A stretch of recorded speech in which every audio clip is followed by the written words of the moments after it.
दोस्तों, हमारी आज की कहानी सच्ची घटना पर आधारित एक मासूम लड़की की झकझोर कर रख देने वाली कहानी है, जो हमारे समाज की कुरीतियों को उजागर करती है। दोस्तों, इस कहानी के लिए मैं आप सबकी राय ज़रूर चाहूँगा, तो प्लीज़ कमेंट करके ज़रूर बताइएगा। चलिए चलते हैं कहानी की तरफ। आज मैं ऑफिस से बहुत लेट हो गया था। आते आते रात होने लगी थी। हमेशा तो जल्दी आ जाता हूँ, ना जाने क्यों आज काम ज़्यादा बढ़ गया था। ऑफिस से निकलते ही पार्किंग में खड़ी गाड़ी निकाली और गाड़ी स्टार्ट कर दी। आज मौसम सुहावना हो रहा था। रात को हवाएं ठंडी चल रही थी, शायद बरसात होने वाली थी। आगे जाकर बरसात शुरू भी हो गई और बहुत तेज़ी से बरसात शुरू हो गई। गौरव गाड़ी चलाता जा रहा था। सोचा जल्दी से घर पहुंच जाऊं, नहीं तो माँ और छुटकी परेशान हो जाएंगी कि मैं कहाँ रह गया इतनी देर। अचानक बीच रास्ते में ही गौरव की गाड़ी बंद हो गई। वो बहुत परेशान हो गया। इतनी बरसात में अब घर कैसे पहुंचेगा? साथ ही रोड पर कुछ गाड़ी वगैरह भी नहीं दिखाई दे रही थी। उसे समझ में नहीं आ रहा था कि वो क्या करे। उसने कई बार कोशिश की गाड़ी स्टार्ट करने की, पर गाड़ी स्टार्ट नहीं हुई। तो वो थक हार कर बैठ गया। उसने कार से निकलकर कई बार इंजन चेक किया, पर उसे कुछ समझ में नहीं आया। तो गाड़ी का दरवाज़ा खोला और मदद के लिए इधर उधर देखने लगा। लेकिन इस सुनसान रास्ते पर, और वो भी इतनी तेज़ बरसात में, उसे कोई मददगार इंसान तो क्या, वहाँ तो कोई जानवर भी नज़र नहीं आया। वह अपने आप में सोचता रहा, क्या करूँ? गुस्से से उसका माथा भी ठनक रहा था और माँ की चिंता भी थी कि माँ उसके कारण परेशान हो जाएगी। उसे कुछ समझ में नहीं आ रहा था। फ़ोन भी करना चाहा तो फ़ोन डेड हो गया था। गौरव ने इधर उधर घूमकर देखा, लेकिन कोई भी आदमी उसे मददगार दिखाई नहीं दिया। वो परेशान होकर गाड़ी में ही बैठ गया। अचानक से ठक ठक आवाज़ आई। उसने देखा तो कोई गाड़ी के पास खड़ा था। उसने कार का शीशा नीचे किया तो एक लड़की बरसात में भीगी हुई थी। उसने गहरे रंग की साड़ी पहनी थी, वो भी पूरी तरह भीग चुकी थी। गौरव ने सोचा, शायद हो सकता है इस बरसात में इसे भी कोई मददगार नहीं मिल रहा हो, इसलिए मुझसे मदद मांगना चाह रही है। गौरव ने देर न करते हुए पूछा, आपको मदद चाहिए? उसने कहा, नहीं, मुझे मदद नहीं चाहिए, मैं तो आपकी मदद करना चाहती हूँ। गौरव थोड़ा अचंभित हुआ। उसने बहुत आश्चर्य से कहा, मेरी? उसने कहा, हाँ, मेरा घर पास में ही है और मैं यहाँ बीच रास्ते में लोगों की मदद करती हूँ। आपकी गाड़ी भी ख़राब हो चुकी है। इतनी रात को और इतनी बरसात में आपको यहाँ कोई भी मददगार नहीं मिलेगा। अगर आपको कोई परेशानी ना हो तो आप मेरे साथ मेरे घर चलिए। बरसात ख़त्म होने के बाद गाड़ी ठीक करवा कर घर चले जाइएगा। गौरव थोड़ा सकपका गया।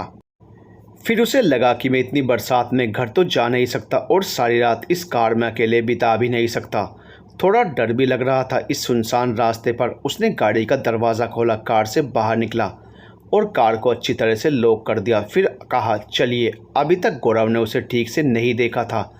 वो आगे आगे चल रही थी। वह लड़की भीगी भीगी सी जुल्फ़ों को झटक रही थी। वो आगे आगे चलने लगी और गौरव उसके पीछे पीछे। वह साड़ी में इठलाती चल रही थी, हाथों और पैरों से पानी की बूंदों को उड़ाती हुई चल रही थी। मानो ऐसा लग रहा हो कि आज किशोर कुमार का वो गाना मुझे अचानक दिमाग में आ गया। एक लड़की भीगी भागी सी, सोती रातों में जागी सी, मिली एक अजनबी से, कोई आगे न पीछे, तुम ही कहो ये कोई बात है। एक लड़की भीगी भागी सी। अचानक जब बिजली तेज चमकी तो ध्यान हटा और गौरव ने पूछा, और कितनी देर लगेगी? उसने कहा, बस थोड़ा ही समय लगेगा। पर गौरव को आसपास कोई घर दिखाई नहीं दे रहा था। थोड़ी दूर जाने के बाद एक छोटा सा घर नजर आया। लड़की ने दरवाज़ा खोला और बोली, चले आइए। गौरव को थोड़ी सी हिचकिचाहट हो रही थी और थोड़ा डर भी लग रहा था। ऐसे अनजान किसी लड़की के साथ अचानक से कैसे जाऊं घर के अंदर? कहीं ये फिल्मों की तरह भूतिया लड़की तो नहीं? उसके मन में हज़ारों सवाल उमड़ रहे थे। गौरव जैसे तैसे डर के मारे अंदर जाने की कोशिश करते हुए कदम बढ़ाने लगा। घर में प्रवेश करते ही उसने चारों तरफ देखा।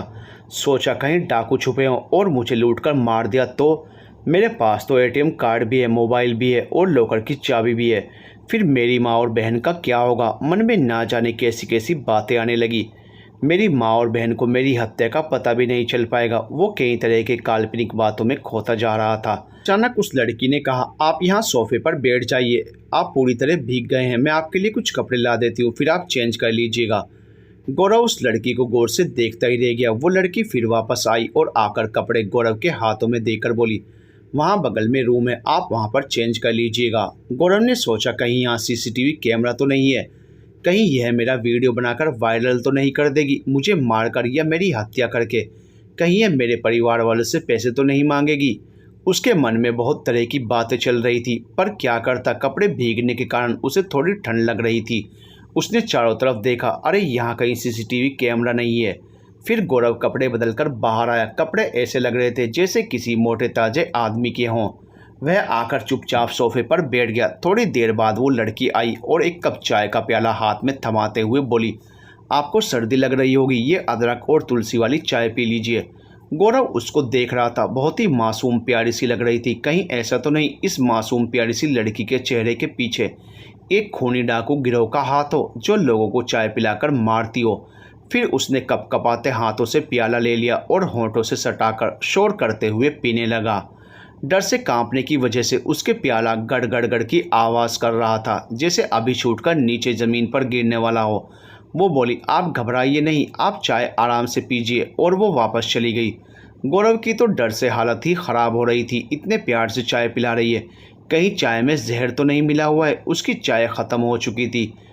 खाली प्याला मेज़ पर रखने के बाद गौरव सोचने लगा, जहर का असर अब धीरे धीरे होगा। वो गला पकड़कर बैठ गया। पता नहीं मेरे मरने की खबर मेरी माँ और बहन को मिलेगी भी या नहीं। अब तो सांसें रुकने ही वाली है। वह घड़ी की सुइयों को देख रहा था। करीब करीब 15 मिनट हो गए। जहर ने अपना काम करना शुरू कर दिया होगा, लेकिन आधा घंटा हो गया, बहुत देर हो चुकी है, कोई असर नहीं दिखा। कुछ हुआ ही नहीं। उसने अपना हाथ गले से हटा लिया। अच्छा हो सकता है चाय में जहर ना हो। इसके आदमी मुझे गला दबाकर या पेट में चाकू मारकर मार देंगे। फिर वो डरते हुए चारों तरफ अपनी नज़र दौड़ाने लगा कि आखिर वो भूतनी लड़की गई तो कहाँ गई, गायब कैसे हो गई। वो दूसरे कमरे में झांक रहा था। वो चारों तरफ कहीं नज़र नहीं आ रही थी। फिर आगे बढ़ा तो एक कमरे का दरवाज़ा खुला था। बालकनी से ठंडी ठंडी हवा आ रही थी। उसने कमरे में झांका तो देखा वो लड़की वहीं खड़ी थी। जब उस लड़की को किसी के आने की आहट हुई लगी तो वो पीछे मुड़कर बोली, अरे आप यहाँ, आपकी चाय ख़त्म हो गई, कैसी बनी थी चाय। गौरव ने कहा, जी बहुत अच्छी बनी थी, मैं तो आपको पूरे घर में ढूंढ रहा था पर आप कहीं दिखाई नहीं दी। उसने बोलते हुए अपने आप को दरवाजे पर ही रोक लिया। वो लड़की बोली, आप घबराइए मत, कमरे के अंदर आ जाइए। गौरव के कदम लड़खड़ा रहे थे तो वो लड़की मुस्कुराते हुए बोली, घबराइए मत, मैं कोई भूतनी या लुटेरी लड़की नहीं हूँ जैसा आप समझ रहे हैं। मैं वैसी भी नहीं हूँ। वो अचंभित होकर उसकी तरफ देखने लगा। माफ़ करिएगा, मैंने आपको गलत समझा। अरे नहीं नहीं, आप माफ़ी मत मांगिए, यहाँ सब मुझे चुड़ैल या भूतनी ही समझते हैं। उसने हंसते हुए कहा। गौरव ने अपना हाथ आगे बढ़ाया और कहा, मेरा नाम गौरव कुमार है, और आपका। उसने बिना हाथ आगे बढ़ाए ही कहा, मेरा नाम कावेरी है। बहुत ही अच्छा नाम है आपका। आप यहाँ अकेली रहती हैं, आपको डर नहीं लगता। शहर से इतनी दूर सुनसान जगह पर कावेरी की हंसी निकल गई और वह हंसते हुए बोली, भूतनी को किसी से डर नहीं लगता। तुरंत गौरव ने कहा, आप मजाक बहुत अच्छा कर लेती हैं। अब बताइए आप कि आप यहाँ अकेले क्यों रहती हैं। मैं यहाँ अकेली कहाँ हूँ, मेरी तन्हाइयाँ यहाँ रहती हैं। आप फिर मजाक कर रही हैं। वो बोली, मैं बस यहाँ आसपास अगर किसी को मदद की ज़रूरत हो तो मदद करती हूँ। वैसे मैं बाज़ार ही जा रही थी, लेकिन कुछ ही दूर पहुँची थी तो तेज़ बारिश होने लगी और रास्ते में ही एक पेड़ के नीचे छुप गई। तभी मैंने आपकी गाड़ी देखी और आपको बहुत परेशान होते हुए देखा। गौरव लंबी सांस लेते हुए बोला, और मैं इतनी देर से आपको भूतनी समझ रहा था। वैसे धन्यवाद आपका, तो आपने मेरी मदद की, वरना इस बरसात में या तो मुझे अपनी बंद गाड़ी में ही रात बितानी पड़ती या फिर बरसात में भीगते हुए घर जाना पड़ता। कावेरी बोली, धन्यवाद की कोई ज़रूरत नहीं है, मैं तो बस यहाँ सबकी मदद करती हूँ। उसने मुस्कुराते हुए कहा, कोई तो वजह होगी जो आप यहाँ अकेली रह रही हैं। हाँ, उसने इधर उधर देखते हुए कहा, हाँ बहुत लंबी दास्तान है इसके पीछे। लेकिन आप क्या करेंगे जानकर, क्या आप प्रेस में काम करते हैं, मुझ पर कहानियाँ लिखनी हैं। अरे नहीं, पर आप बता कर तो देखिए, हो सकता है मैं आपकी कुछ मदद कर सकूं। वैसे भी मैं एक अजनबी हूं और पता नहीं आपसे दोबारा मिल भी पाऊंगा या नहीं। तो आपके बारे में जानने की इच्छा है, वरना मेरे दिमाग में भी यही बात हमेशा आती रहेगी और सवालों के उधेड़-बुन में मैं फंसा ही रह जाऊंगा। मैं जानना चाहता हूं कि इतनी मददगार लड़की की आखिर अकेले रहने के पीछे की कहानी क्या है। ठीक है, उसने कहा, मेरी कहानी बचपन से ही शुरू हो गई थी। जब मैं 10 साल की थी, मुझे आज भी याद है, हम सब खुशी-खुशी गाँव में रहते थे। मेरे 2 भाई और 2 बहन थे। हम ज़्यादा पैसे वाले नहीं थे। माँ बाबूजी काम करते थे जिससे हमारा गुजर-बसर हो जाया करती थी। माँ दूसरों के घरों में काम करती थी और बाबा खेत पर काम करते थे। मैं बड़ी थी और मुझसे सब भाई-बहन छोटे थे। बचपन में हँसी-खुशी हमारे दिन गुजर रहे थे। वहीं छोटा-सा एक स्कूल था। जिसमें हम सब भाई बहन पढ़ते थे। स्कूल जाते समय रास्ते पर एक मिठाई की दुकान थी, जिसमें बाबा की ही उम्र का एक आदमी रहता था। मैं रोज मिठाई को देखती थी और मुझे उस मिठाई को खाने का बहुत मन करता था, पर मेरे पास तो पैसे नहीं थे। वो दुकानदार मेरी मिठाई के प्रति लालच को समझ गया था। उसने कहा, मिठाई चाहिए? मैंने कहा, काका मेरे पास पैसे नहीं है। उसने कहा, कोई बात नहीं बेटा, मैं तुमसे पैसे कहाँ मांग रहा हूँ। उसने मेरे कंधे पर हाथ रखकर कहा, कोई बात नहीं बेटा, मैं तुम्हें फ्री में खिला देता हूँ और पैसे भी नहीं लूंगा। उसने मेरा हाथ पकड़ा और अंदर ले गया और मेरे साथ गलत काम किया। मैं रोई, चीखी, चिल्लाई, पर कोई सुनने वाला नहीं था। बाद में उसने मुझे बाहर छोड़ दिया और कहा, किसी को मत बताना, नहीं तो मैं तुम्हारे माँ बाबूजी को गांव से निकलवा दूंगा। मैं डर गई थी। घर में आने के बाद मैं चुप रहने लगी थी, खाना भी छोड़ दिया, पढ़ाई लिखाई भी छोड़ दी। मैं स्कूल भी नहीं जाती थी और ना ही अपनी सहेलियों के साथ खेलने जाती थी। एक दिन अचानक माँ ने पूछा, बेटा क्या बात है, आजकल गुमसुम रहती हो? मैंने रोते हुए उनसे कहा, उसने ना गलत काम किया है मेरे साथ। उसने? किसने? कौन बेटा? माँ ने बहुत प्यार से पूछा, बताओ कौन है? दुकान वाले ने, मैंने कहा। माँ एकदम से गुस्सा होकर बोली, क्या ज़रूरत थी वहाँ जाने की? वो पैसे वाले हैं, हम कुछ भी बोलेंगे, हमारी बात कौन मानेगा? अपने बाबा से कुछ मत कहना, वरना वो गुस्सा करेंगे। मैं डर के मारे चुप हो गई। समाज में लड़कियों को कितना कुछ सहन करना पड़ता है, और अगर कोई कुछ गलत करता है तो बता भी नहीं सकते। ना जाने कैसा और कौन सा अन्याय है। मेरे छोटे से मन में बहुत सारे सवाल थे। मेरा बचपन जैसे गलत इंसानों के बीच चला गया। मैं जिंदा लाश की तरह घूमती रहती थी, पर मेरी माँ से मेरी खामोशी और मेरी तकलीफ नहीं देखी गई। कुछ दिनों बाद मेरा हाथ पकड़ा और मुझे बाबा के पास ले गई और उनको सब कुछ बता दिया। ये बात सुनकर मानो बाबा के पैरों के नीचे से जमीन खिसक गई हो, ऐसा महसूस होने लगा। उन दोनों के बीच बहुत लड़ाई हुई मुझे लेकर कि तुम बच्चों का ध्यान नहीं रखती हो, मैं कहाँ कहाँ तक सब कुछ देखूंगा।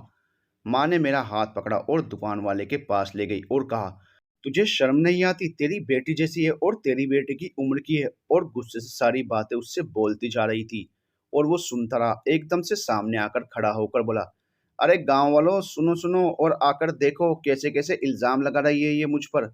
सारे गांव वाले वहां आकर इकट्ठा हो गए। वो दुकान वाला चिल्लाकर बोला, मेरी बेटी जैसी मेरी उम्र की लड़की के साथ ये सब करूंगा?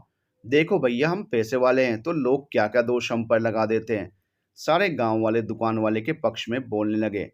हाँ, मैं सही बात बोल रही हूँ, मेरी माँ मेरे ही हित के लिए बोले जा रही थी। पर वो एकदम से अकेली हो गई थी, उसका साथ किसी ने भी नहीं दिया। तभी बाबा भागे दौड़े आए और माँ का हाथ पकड़कर चुप करवाया। साथ ही गांव वालों के सामने हाथ जोड़कर माफी मांगने लगे। ये पागल हो गई है, बाबा ने माफी मांगी। जैसे तैसे करके बाबा ने वहां बात संभाली। माँ और बाबा मुझे वापस घर में ले आए, पर मेरी वजह से माँ और बाबा बहुत दुखी रहने लगे। इसी तरह कुछ दिन चलता रहा। कुछ दिनों के बाद बाबा माँ को आकर बोले कि मैं एक लड़का देख कर आया हूँ, उसका परिवार भी ठीक है और वो लोग दहेज भी नहीं लेंगे। मैं इसका रिश्ता पक्का करके आया हूँ। माँ ने गुस्साते हुए कहा कि बिना दान दहेज के वो हमारी बेटी से शादी करेगा, जरूर उसमें कोई कमी होगी। तो बाबा ने कहा, तो तुम्हारी बेटी में कौन सा कमी नहीं है?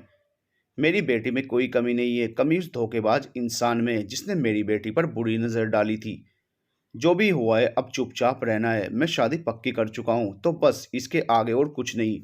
तो सच सच बता ही दो कि आखिर उस लड़के में क्या कमी है।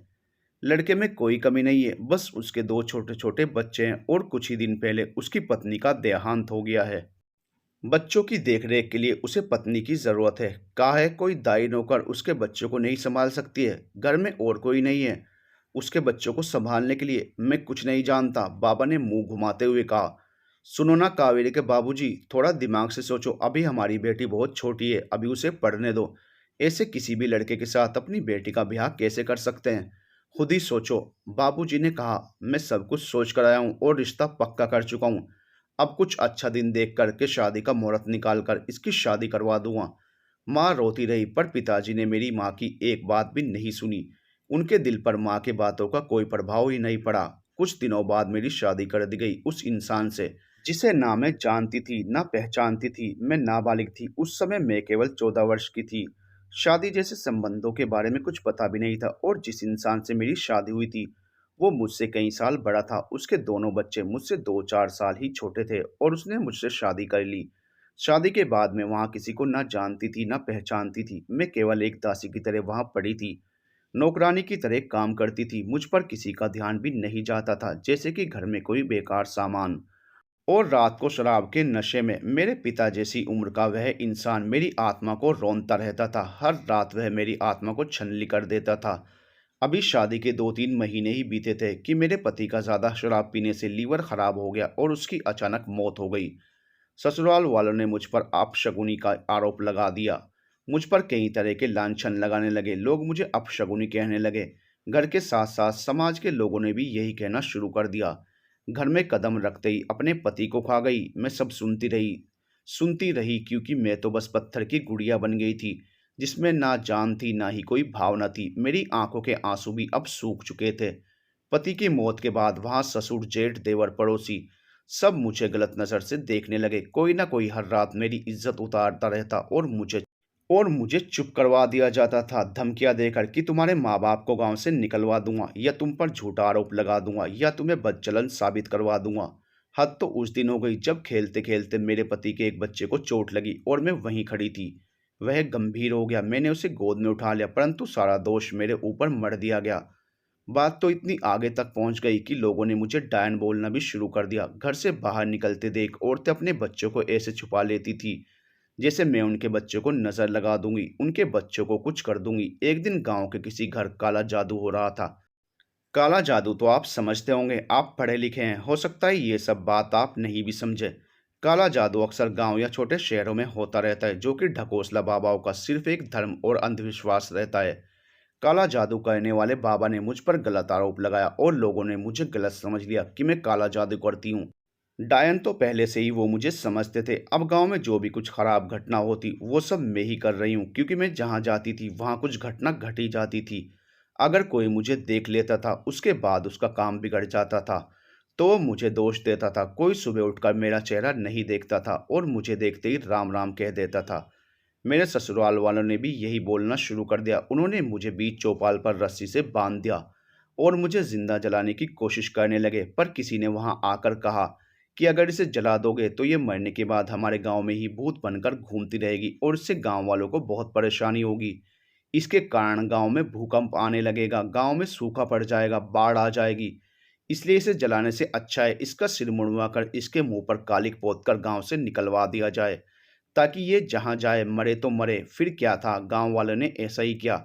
मेरा सिर मुंडवा दिया गया, मुंह पर कालिक पोत दी गई और मुझे जूतों की माला पहनाकर डायन का लेबल लगाकर गांव से धक्के मारकर बाहर निकाल दिया गया। मैं रोती रही, पर किसी ने मेरी आवाज़ नहीं सुनी। यहाँ तक कि गांव की किसी औरत ने भी आकर मुझे नहीं बचाया। मैं बहुत बोली, गिड़गिड़ाई, पर कुछ नहीं किया। उन लोगों ने कुछ सुना ही नहीं।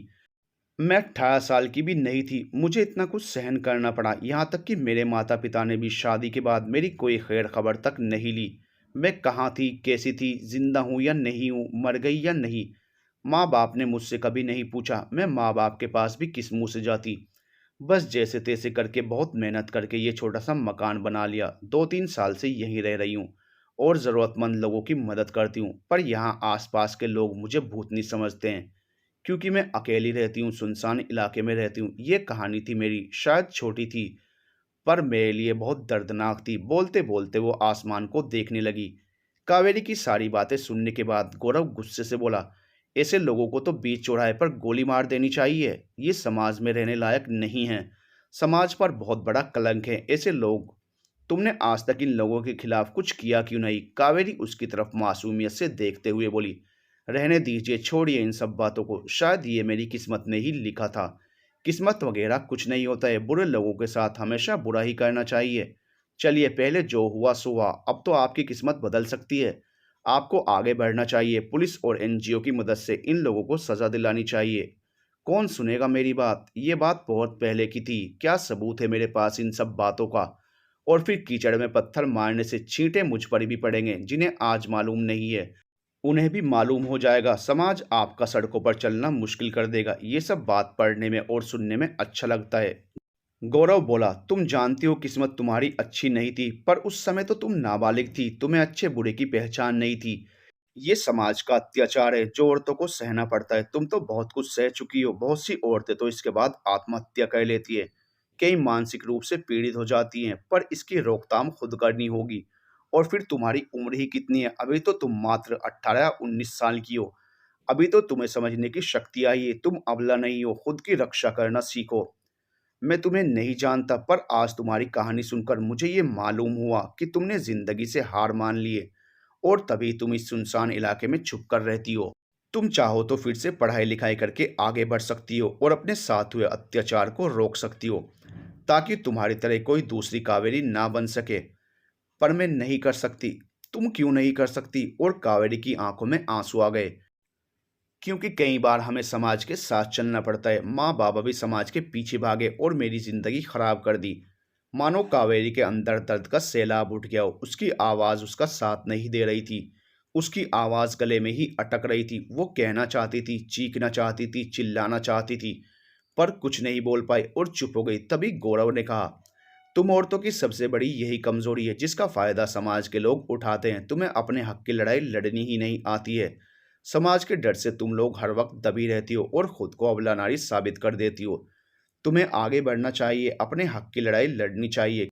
कावेरी उसकी तरफ मुस्कुराकर बोली, आप पुरुष हैं और ये समाज पुरुष प्रधान है। आप पढ़े लिखे हैं। आप हजार गलतियां भी कीजिएगा तो आपके ऊपर किसी की उंगली नहीं उठेगी, पर हम औरतें अगर एक गलती भी करते हैं तो पूरा समाज हमारे पीछे पड़ जाता है। मैं आपको नहीं बोल रही हूँ, अब तक जितने भी लोगों से मिल चुकी हूँ सबकी छवि मेरे सामने ऐसी है कि मुझे अब ऐसे लोगों से नफरत सी हो गई है। फिर उसने बातों का सिलसिला खत्म किया और कहा, चलिए बहुत रात हो चुकी है, आप दूसरे कमरे में आराम कीजिए। बारिश छूट जाएगी तो कल सुबह चले जाइएगा। वो बोलकर चली गई। थोड़ी देर बाद कावेरी अपने बिस्तर पर लेटे लेटे पंखे को गोल गोल घूमते हुए देख रही थी। आज बहुत दिनों बाद किसी ने उसके पुराने जख्मों को कुरेद दिया था। वह अपने पुराने दिनों को याद करके बहुत रो रही थी। तभी एक पुराने गाने की धुन उसके कानों को सुनाई दी। यारा सिली सिली बिरहा की रात का जलना, यारा सिली सिली हो, यारा सिली सिली ढोला सिली सिली, ये भी कोई जीना यारा, ये भी कोई मरना। सिली सिली टूटी हुई चोड़ों से जोड़ू ये कलाई में, पिछली गली में जाने क्या छोड़ आई मैं, बीती हुई गलियों से फिर से गुजरना यारा, सीली सीली बिरहा की रात का चलना। फिर कब आंख लग गई उसे पता ही नहीं चला।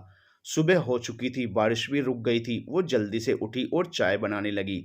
गौरव भी उठकर बाहर खिड़की से देख रहा था। कावेरी ने कहा, आप चाय पी लीजिए, वहां आपके कपड़े रखे हैं। गौरव चाय पीकर तैयार हो गया। उसके बाद जाते समय बोला, मैं तुम्हें कावेरी कहकर तो बुला सकता हूँ ना? वह बोली, जी हाँ, आप बुला क्यों नहीं सकते? तो ठीक है कावेरी, मैं जा रहा हूँ, लेकिन तुमसे एक बार फिर कहूंगा कि इस तरह गुमनामी की जिंदगी जीने से अच्छा है अपने इस जीवन को किसी काम में लगाओ, तभी तुम उन जख्मों से बाहर निकल पाओगे। कावेरी बोली, तो आप ही बताइए कि मैं क्या करूं? अगर मेरा कहना मानो तो मैं तुम्हें 3-4 एनजीओ का नंबर देता हूं, तुम उनसे मिलो। शायद वह लोग तुम्हारी कुछ मदद करें, फिर तुम्हें अपने पैरों पर खड़ा होने का मौका भी मिलेगा। जिंदगी बहुत लंबी है, यूं अकेले घुट घुट कर जीने से नहीं कटेगी। और तुम तो बहुत समझदार हो।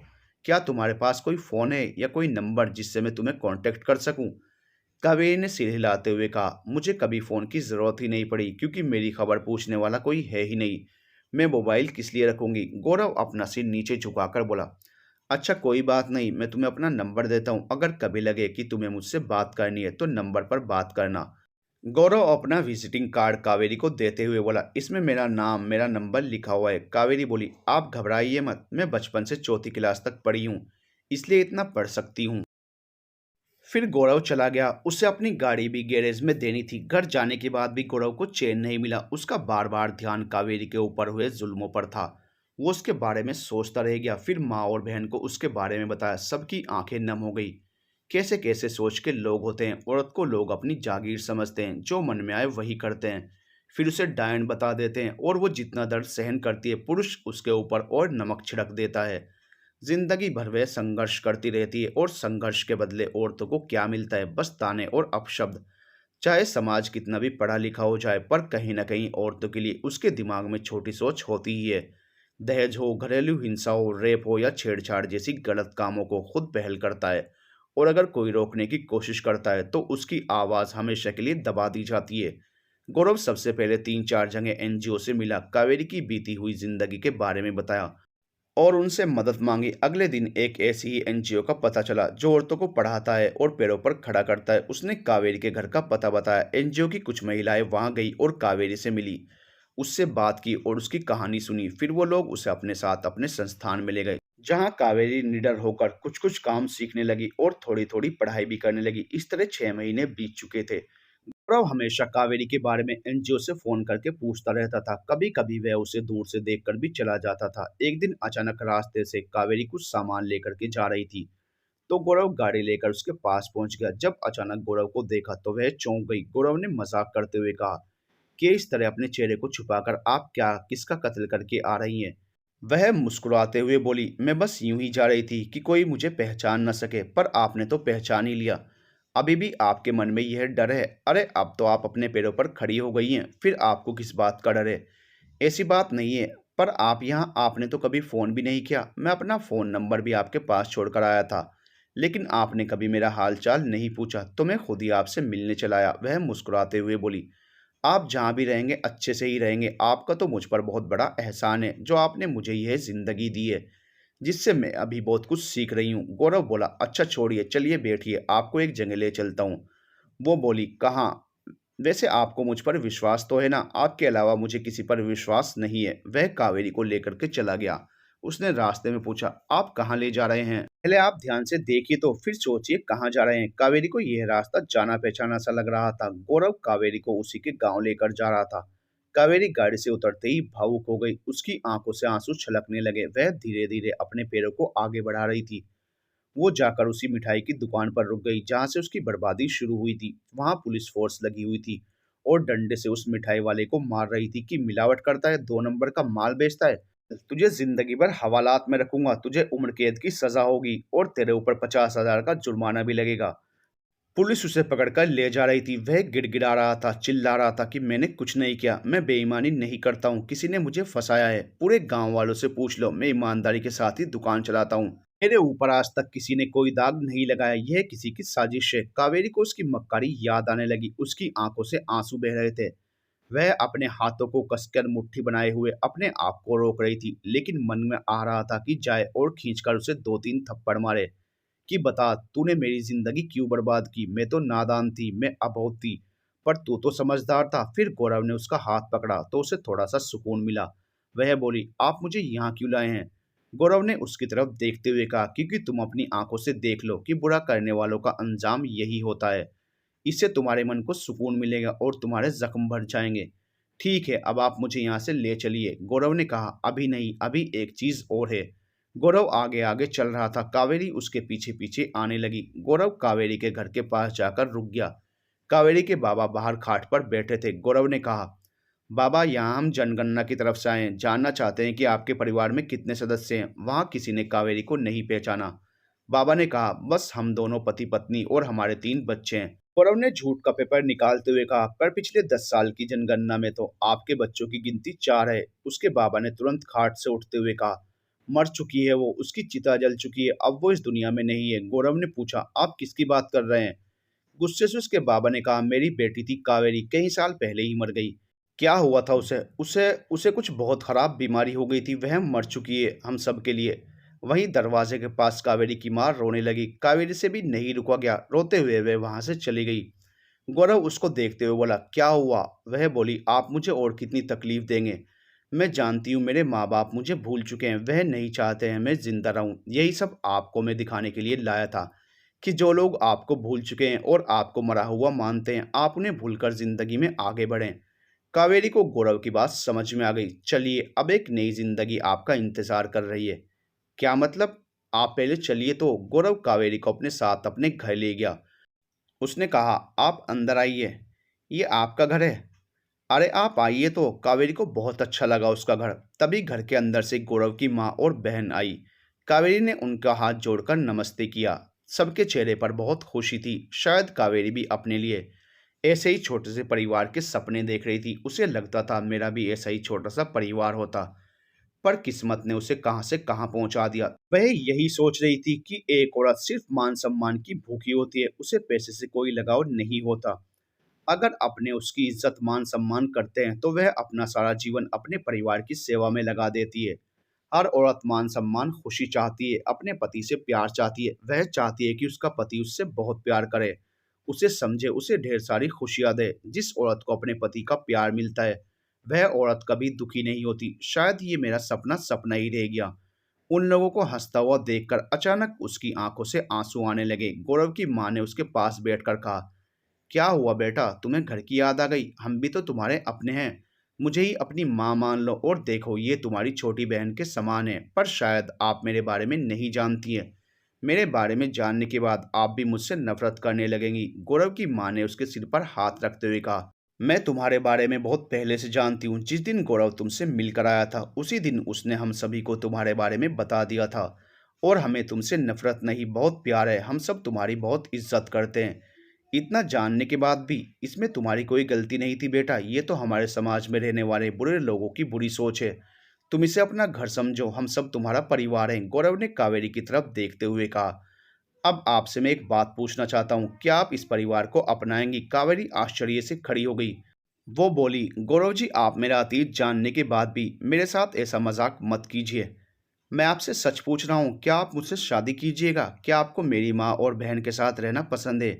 क्या आप इस छोटे से घर को अपनाएंगी? कावेरी बोली, जी आप क्या बोल रहे हैं? मैं सच कह रहा हूँ, मेरे घर वाले तैयार हैं आपको अपनी बहू बनाने के लिए। क्या आप मेरी माँ की बहू, मेरी बहन की भाभी और मेरी पत्नी बनना पसंद करेंगी? कावेरी ने मुस्कुराते हुए माँ को गले से लगा लिया। यह थी राजस्थान में रह रही एक लड़की कावेरी की कहानी। हमारे समाज में ऐसे बहुत से लोग हैं जो इस तरह की घटना के बाद औरतों को नहीं अपनाते हैं। पर एक दो ऐसे भी हैं जो इस घटना का जिम्मेदार औरतों को नहीं ठहराते। 100 में से 2% हैं, लेकिन हैं। और ऐसे लोगों की ही समाज में ज़रूरत है। तो आपको ये कहानी कैसी लगी मुझे ज़रूर बताइएगा।